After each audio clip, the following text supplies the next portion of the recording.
Good morning, everyone. My name is Lisa Kane, and this is my LEND project. Here is my disclaimer. I'm connected to this work because I am the parent of 2 children with neurodevelopmental disabilities. My children are different races and have experienced differences in the care, support, and services they receive. This presentation will discuss the need for culturally sensitive support groups, the project background and description, the Sankofa philosophy, and the development of the Blueprint Training Manual. Research consistently describes the benefits associated with participating in parent support groups. They contribute to a strong social support system. Other benefits include increased access to care, reduced social isolation, increased sense of belonging, lowered stress, improved mental and emotional health and mood, renewed energy, and increased advocacy skills. While support groups are beneficial, they are not always inclusive spaces. A one-size-fits-all support group environment is harmful because it excludes participants. So it is not surprising that research shows that Black families are less likely to participate in support group. This may be because they feel that support groups will not address their needs, because members of these groups may not consider their cultural values, understand the struggles they face, or suggest appropriate strategies. Participants in a 2022 study exploring coping strategies among families with Black autistic children reported feeling excluded, isolated, misunderstood, and discriminated against in parent support groups. These participants shared their desire for support groups specifically for Black families, which will promote culturally informed strategies, leverage the strengths of Black families, and allow them to engage with other parents who can relate to the stressors they encounter due to intersectionality. They said they do not want to be the only Black parent in a support group. And another study that examined factors Black mothers identify as important in advocating for their children, 80% of the participants reported that they actively participated in parent support groups. These mothers indicated the importance of connecting with other parents of children with special needs who shared their culture. They felt participating in groups helped them develop their advocacy skills, and they wanted to help other parents. These mothers described the benefits they received from participating in support groups that are designed intentionally to be culturally sensitive and centered on the issues that are important to Black families. Every family should have access to this type of support. The Sankofa support group addresses the unique needs of parents of Black children with disabilities by providing advocacy, resources, and space to connect with each other. Sankofa has supported the needs of more than 200 families in the Sacramento area, but these needs continue to exist in many other communities across the country. Parents participating in the Sankofa support group said, Sankofa is a space for Black families of children with various disabilities to come and meet other families, get mentored, learn skills, and be vulnerable with people they can trust. Benita Shaw. I was fortunate enough to be connected with Sankofa. I attended one meeting. It changed my life. Ida Winters. By providing information and support to parents of Black children with neurodevelopmental disabilities and their communities, groups like Sankofa help reduce the disparities in diagnostic age and access to services, which improves outcomes. But again, their reach is generally limited to the geographic area served by the group. It is important to encourage new groups to form in underserved communities to further reduce racial disparities in diagnosis and treatment of neurodevelopmental disabilities and provide a culturally sensitive space for families of Black children to obtain resources and support each other. The purpose of this project is the creation of a training manual that can be used to start new Sankofa groups in communities that do not currently have a group. The word Sankofa comes from the Akan culture of Ghana and translates as "go back and fetch it." Sankofa is also represented by a communicator. The Akan culture expressed their values and philosophies using communicators. These images are a sophisticated visual representation of cultural beliefs. Here is the Sankofa communicator. Notice that the bird's feet are grounded and facing forward, while the bird's head is turned back.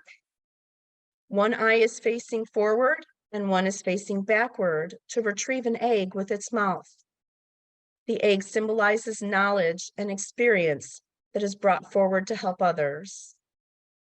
The egg can also be interpreted as the next generation or those for whom the knowledge is being brought from the past.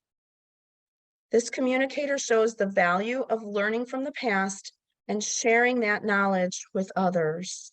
This poem was written by Albert Caper Mensa and read by Egypt Kane. That bird is wise. Look, its beak, back turned, fixed for the present. What is best from ancient eyes? Then steps forward, on ahead, to meet the future, undeterred. The Sankofa communicator represents a philosophy of taking what was learned previously and building on it. It is about connections between the past, present, and future. This philosophy is built into the Sankofa support group, where caregivers and providers support each other by sharing their experiences and knowledge during group meetings. The structure of the Sankofa support group provides both emotional and informational support to its members. Each meeting includes time for group members to get to know each other. Members are welcome to discuss challenges or concerns they have and ask questions during meetings. In addition, group meetings feature speakers and topics to meet the needs of the group. Topics that have been covered in past Sankofa meetings include knowing parental rights, understanding behavioral intervention plans, understanding special education law, advocating for assistive technology, balancing personal mental health with parenting, and much more. The result of this project is a training manual the Sankofa support group can share with group organizers around the country. Sankofa's leadership team requested a presentation format for the manual with a separate presentation for each training module. The modules include history and background, steps involved in starting a group, and running the group. The history and background section will include information to help organizers understand the Sankofa philosophy and how it informs the Sankofa support group's mission, vision, and values.